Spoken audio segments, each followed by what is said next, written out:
Hey guys, so after I read Discovering the Steps After a Long Battle, my first thing was, she had talked about growing up fast in upstate New York, which, oh boy, can I relate. In my life, by the time I was 12 years old, I was playing at nightclubs, and the way that we grew up shows, and this is going to sound wild to some of you guys, but this is how we grew up. My father was in a bar band.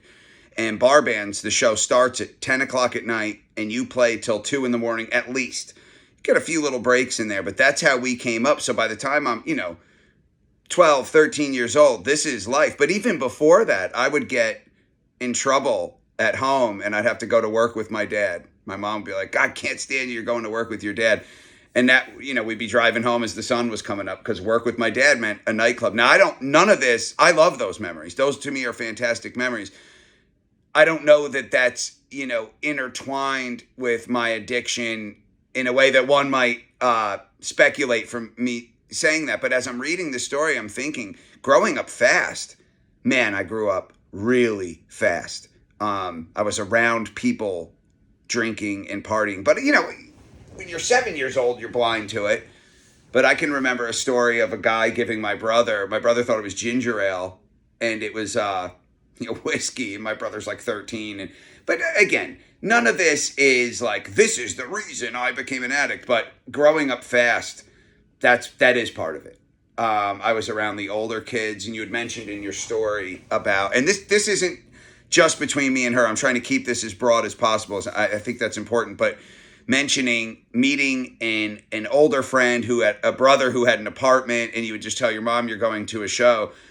By the time I'm 15, I don't have to tell my parents anything. I'm years into being in a band. I'm like a veteran at this point, and coming home at 6 in the morning is just part of it. Nobody's asking me where I was. I mean, we're in a band, we're making money, this is what we want to do. As far as that being tied to my addiction, I think, those infant steps, the first drinking, but things that kind of everybody shares. I mean, unless you were, one of those kids that punk rock spoke to you early and you've been straight edge your whole life, kids tried some beer. I think I've got to take the responsibility is on me that I took it so much further. But that is certainly, in those years, those growing up fast years, that's where I learned to talk to a drug dealer. And sure, it was only weed, but that's where I got kind of indoctrinated into how to even call a dealer or how to even kind of hip somebody to, oh, what are you into? Blah, blah, blah. It kind of taught me the infant steps of that, but that really related to me. In a much more broader sense, and you talk about really utilizing the steps, I want to just be very clear. I'm envious of anyone who used the program. I did not. And that's not the fault of the program. I guess I wasn't ready. I guess I was not ready to be not only honest with myself, but to kind of give over the responsibility that my life had become unmanageable. I've been to so many meetings. You want to know what? I never spoke at a meeting. If you guys can believe this, I was too terrified. For a guy that you can't shut the fuck up now, I was too terrified to speak. I wasn't this version of me. The man that you see sitting before you today, I just wasn't this guy. I remember a meeting in Long Island. I had joined a rehab down there. I think I made it to day 3 before I left. But a guy looked right at me and he said, "I want to hear from this guy." And he for sure was pointing at me, and the terror that I felt. And thank God, at the time I thought, thank God, the guy in front of me thought he was pointing at him. And I could see the guy leading the meeting almost cut the guy off when he stood up to let me go. But who knows, maybe I would have got better so much faster if I had spoke at these meetings. It wasn't in me to do it. I wish I did. I'm in awe, and I don't mind saying it. I found my way out the way I found my way out. Hard to kind of second guess that in a way. And as I sit here today, with a clear mind and a clear heart, so I won't. But I am always envious. I mean, I have so many close friends, people that I love, brothers to me, that the program saved their lives, or that they credit the program as a real pillar of their recovery. And it sounds like that's the case with you. And I think most people in recovery with long-term sobriety, early on it ebbed and flowed. Shit, that's even true for me. I look at like the last year of kind of using, going a month, getting methadone or Suboxone to stay clean, then using again, getting methadone to stay not sick, then using again. I look at that as the dying of the addiction. That was me showing up and going back, showing up, going back. But I can't tell you how overjoyed I am to hear that you found your way to this life that sounds beautiful. Isn't it funny when we look back at that person? I know for me, sometimes I think like, who the fuck was that guy? All these things about myself that I really like, that I really cherish. I don't know. It'd be so easy to say like, oh, they were only laying dormant because of the drugs, but I don't know that they were in me.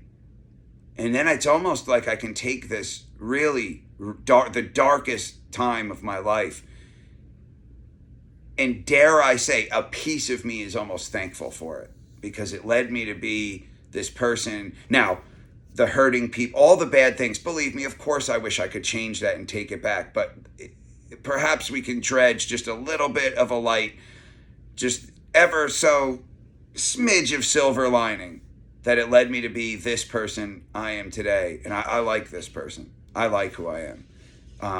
It sounds like that's the case for you. There are so many things in your story. I tried to like take notes but I'm not a note-taking motherfucker, man. It really connected with me. All the stories do. We are each other's people. I said on a video before, these are my people. We are each other's people. I get it. I want to hear it. I want to talk about it. You had mentioned something that your own kind of, in your mind, you said, oh, my story is not good enough. Oh my gosh, all our stories, no matter how small you think it is, I found such a great deal. I mined so many things that can serve me in your story. So I thank you so much for sharing it. As always, it's completely anonymous. So everyone can speak with anonymity. I knew I was going to have to say that word, and I kind of nailed it. Hardest word in the world for me to say. But you can speak without any fear of anybody coming down on you. This is truly a place of being open, and it's just about communicating with each other. But I thank you so much for your story, discovering the steps after a long battle. And I could probably talk all day about this. This is already the longest video ever.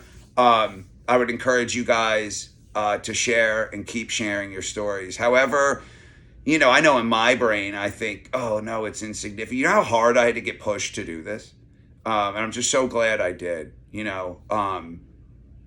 I don't want to stand on the mountaintops and scream my story. It just like reeks of, I don't know, self-congratulatory. It makes me feel icky, But I think you guys out there that dig what we're doing can sense there's a genuineness here, and it's real. Like, this isn't some kind of highly homogenized production. This is real people talking their shit, and I can't tell you how moved I am that you guys are willing to share these stories. So drumsetconfessional.com, go to the website and share the story, no matter how maybe you feel it's unimportant, maybe you feel it's insignificant. It's not. We want to hear it. We want to talk about it.